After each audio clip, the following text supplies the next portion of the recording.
A young life lost. I feel for the family. Now, unthinkable heartbreak for a family and our community.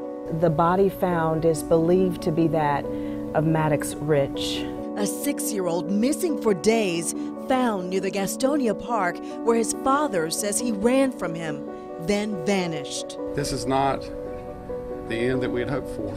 Channel 9 has brought you through this difficult case all week. Tonight, we're with you as it transitions once again. Still a lot of things that we're going to need to do on our end.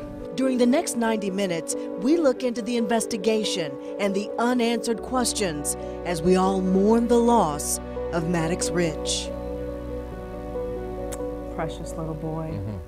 It is truly a tragic ending to the search for him.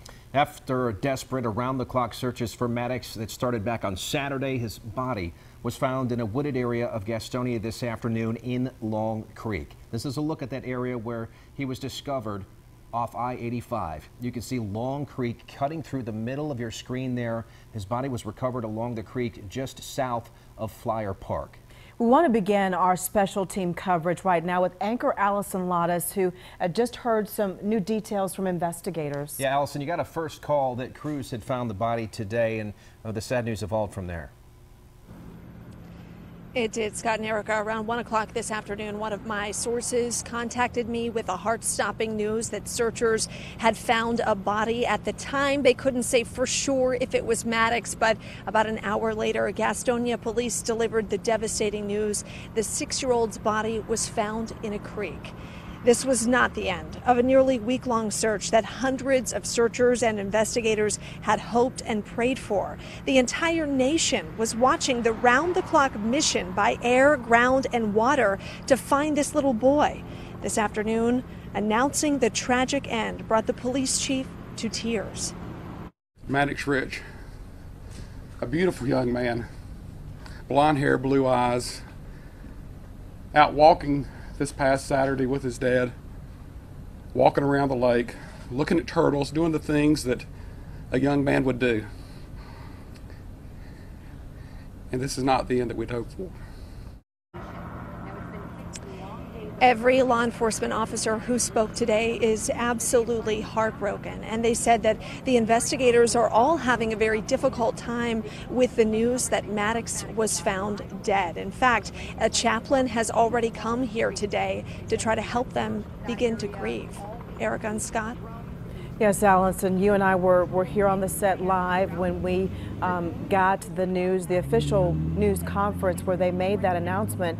And I mean, you know, everybody, it tugs at your heart to hear about the loss of a child.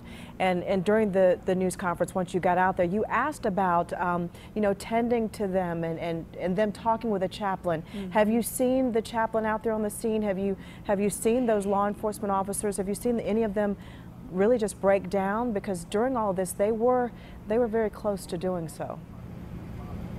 Well, the police chief, even the FBI, had to stop for a good 5-10 seconds to collect themselves before they could continue on with the press conference and provide all of the new information to us, which just goes to show you that, I mean, at the end of the day, these are real people, real families. This was a little boy, and it's hard not to imagine someone you love in that situation.